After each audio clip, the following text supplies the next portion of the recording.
Welcome back, everyone. Davram from Davram Gaming here with another Double D podcast, the Davram Download. And I've got some stuff I want to kind of talk about in a time when cryptocurrency has taken us by storm, hitting the upward teen thousands of dollars per Bitcoin, but now has crashed at the beginning of February 2018 down below $6,000 and still sliding. We have some other news. The State of the Union address just occurred with the President of the United States, Donald Trump. This is his first State of the Union address, and, well, it was very interesting on multiple accounts. The first account was one thing that the president has called out multiple times is his success driving business, driving the stock market. And a lot of this is, in my opinion, wrong credit because anytime you look at the economy from president to president, there is an overlap from the previous administration into the new administration before the new economic policies and new economic decisions take over. We saw this with the Bush administration and the Obama administration, where the first few months, years even of the Obama administration, the economy was in that recession. It was crashing. It was awful. And then we saw the changes that President Obama made, and the economy has risen. We're seeing that the exact same thing now. The changes the Obama administration had made is continuing to push the stock market, continuing to push the economy in a positive direction with the new president. We are now seeing, with the State of the Union address, which was really interesting because several of the news outlets covering it had the stock market ticker at the bottom, specifically the Dow Jones. As the State of the Union address got to the economic piece, and as the State of the Union address continued to talk about the economy and where it was, the Dow slowly but surely declined and declined and declined. Because ultimately, investors and ultimately the stock market and the economy in general, the people who make these decisions, who make the money, saw that the decisions that the Trump presidency and the Trump White House would like to do is going to be overall harmful for the economy. A lot of people saw this, a lot of people heard it, a lot of people talked about it during the campaign, but in general, the normal person, saw good things or heard good things, right? Little things that might be good for this business or this person might not be overall good for everyone, and more so might not be overall good for the overall growth and stability. We also have to understand that the economy and the stock market in general is like a roller coaster. It goes up and goes down. The big point is you want to control so that your highs don't cause your lowest lows, and your lows are controlled. So you want to try to make it as, you want to always be making money and growing the economy, but you want the roller coaster to be as much of a straight line as possible, which in a capitalistic society, it's never going to be.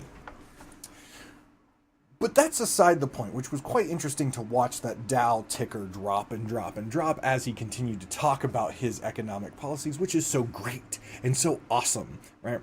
And the piece that kind of stuck out at me the most is something that's been going around Twitter, going around the internet quite a bit, and that's the comments post State of the Union address, where the president has made pretty aggressive comments about the opposing side not standing and not applauding for many of the things he said.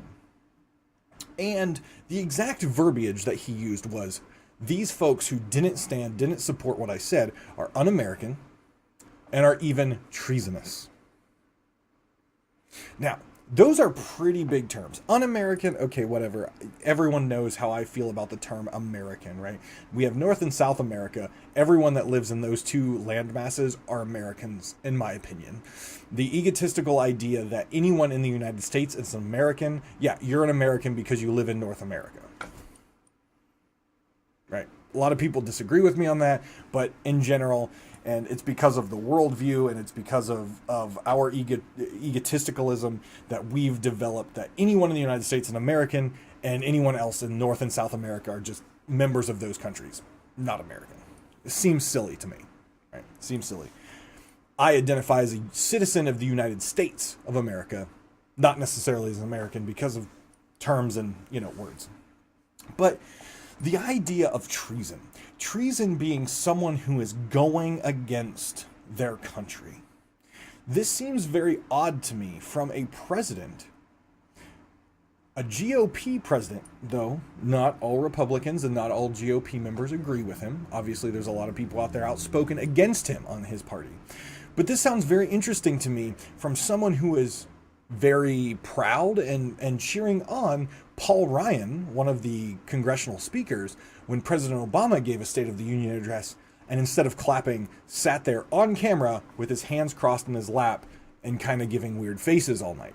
So it's very interesting to me that he applauded that, not standing, not applauding, not cheering. But now when it's done against him, it's treasonous. Right? Now, what this tells me is a few things. The first, this president has no idea what this country's about. This country is about freedom. Freedom of speech, freedom of expression. I don't have to agree with you. You don't have to agree with me. But we can have civilized discussion about our disagreements and work to a common achievement. If I don't like the way you do things, and I don't like the way you present yourself, and I don't like what you do as a person, that does not make me hate you. That does not make me treasonous, right? That just says that I have the right to disagree with you. The Democrats and Republicans and those who didn't stand and didn't cheer and didn't give hoopla disagree with him. And that was their right to sit there and show their disagreement for the words and the statements that he was making. They're standing up for their constituents. Also themselves, but their constituents they're standing up for. If their constituents do not support this choice, these choices, this administration, there's no reason that their representatives should have stood up, should have cheered, or anything like that. It's silly, and we forget the past. I've seen a lot of people who support the president that agree these people are un-American and treasonous. The people you support, such as Paul Ryan, did the exact same thing to President Obama, and you were cheering it on. Yes, you're standing up for us. Yes, you can't have it both ways. If you disagree with him now, you had to disagree back then. And if you didn't disagree back then, you can't disagree now. Right? That is a even comparison. You can't have it both ways. If you don't like what the president is saying, you have the right to not like it. But you can't have it both ways in a very side-by-side item. Furthermore, the concept of treason is a concept that we see throughout history when people go against their country. Not standing, not applauding, that's not going against the country. That's in fact building up the entire concept that the framers and the writers and the people who built this country, built the Constitution, built the Bill of Rights, that's what they wanted. They didn't want a whole bunch of yes men that just went along with the powerful people. They wanted people to stand up intelligently and respectfully debate the issues to make sure whatever is decided and whatever goes on is best for the country. If it's not best for the country, you have all right to protest peacefully, legally. You have all right to not stand up and not applaud. That's part of living in this country. That is a right and a freedom that you have. Now, people on the side of the president, I can definitely see where they would say, well, we don't like the fact that you're not supporting our president. That's fine. That is your right as well. Right? And no one should ever take that right away to disagree. Ever. And if someone does, they're in the wrong. But ultimately, it comes down to knowing the Constitution, knowing the Bill of Rights, and knowing what this country, this great country, has been founded upon.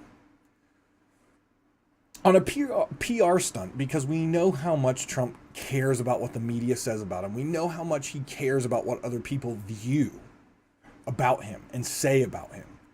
This was a huge miss on that point.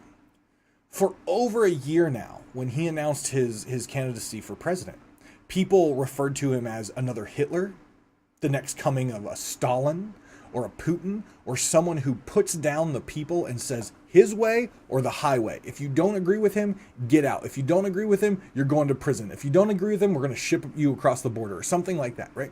He was viewed, and even Holocaust survivors say, We saw this with the rise of Hitler. We saw these exact or similar traits in our leader, and we got Hitler, right? This has been something, a comparison that Donald Trump has had to deal with for well over a year now. What did Hitler do when he was rising to power? He called people who didn't agree with his Aryan society, his Nazism, treasonous, not German. It's the same verbiage here, only un-American and treasonous.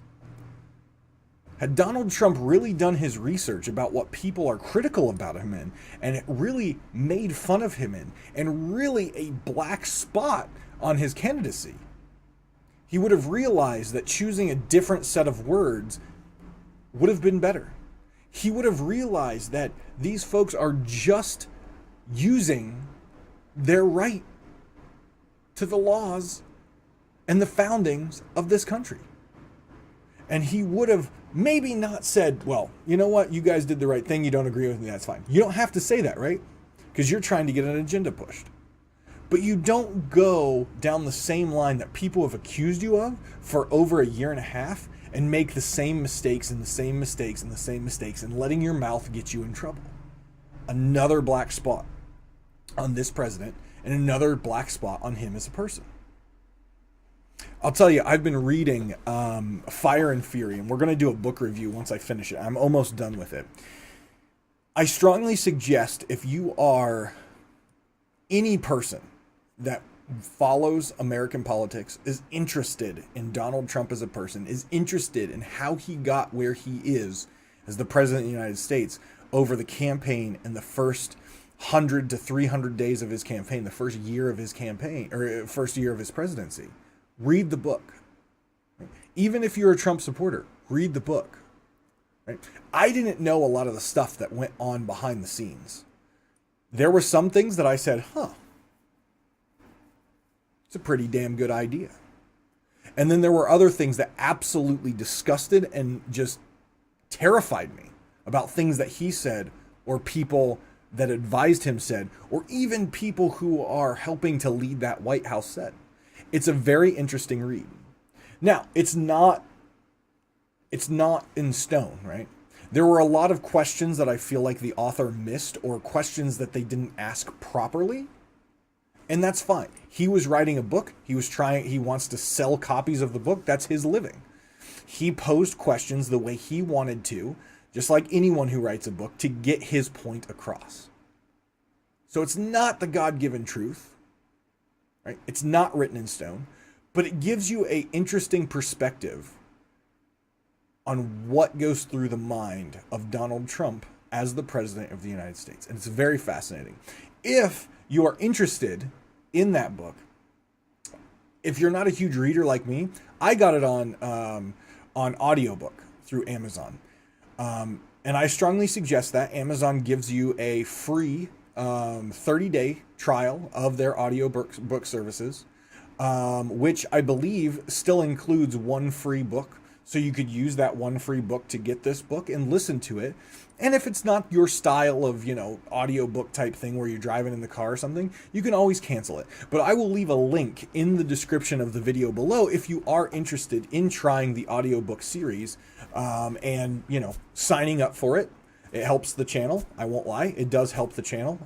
Gives me kickbacks, but also gives you ability, especially if you're like me, don't have a lot of time to sit down and read, and honestly get bored, has mind floating away, and it's a hard time to get through a book. Try an audiobook. I never thought I would enjoy it, but I tried it this time through the free trial with Amazon. I really enjoy it. I'll probably keep my subscription going. But like I said, I'm pretty sure you get a free book with it. Go ahead and get Fire and Fury and check it out.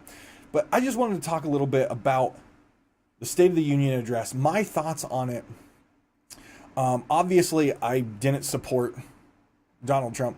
I didn't support Hillary Clinton either. So anyone out there who's saying, well, you're biased on this, I didn't support either of the candidates. I did vote, but for neither of those candidates. I don't think our country's going in a good direction right now. I think we need to get some folks into Congress and into the White House and just throughout government that's going to help guide this man and this government into a positive direction. Because right now we're looking at 4 years with this president. 3 more, basically. Potentially more if he gets reelected. And with the way we're going right now and how history repeats itself, we're going for a very bad economic crash. We can already start to see it slide. And we're going to a very bad place socially, as far as accepting of people of different races, different religions, different sexual orientations. We're going down a bad road. And I think all of us as citizens of this country need to better educate ourselves on the people that we're putting in office, and more so educate ourselves better so we understand the consequences of our actions. That if we put someone like Donald Trump into office with his ideals on how the economy runs, how his company has went through bankruptcy 5 times, not exactly the best track record to run one of the largest businesses in the world, if not the largest business in the world, as the United States economy. So just take that with you. Again, I'll put the link in the description below for the free trial of the audiobook, with, I believe, again, comes with a free book. Get Fire and Fury, check it out. If Fire and Fury is not your thing, pick another book. Harry Potter, Star Wars, whatever you want. Listen to it in your car, listen to it, when you're going to sleep, whatever it is, but educate yourself. Get out there and educate yourself on both sides, not just your side. That way, when you have a discussion with someone, it can be an intelligent discussion, and you know their side, and you can tell them about your side. You can have a true United States of America proper discussion. Love you guys very much. Again, you can catch me just about every single night on twitch.tv/Davram Gaming. Thank you very much, and take care of yourselves and each other. We'll see you online.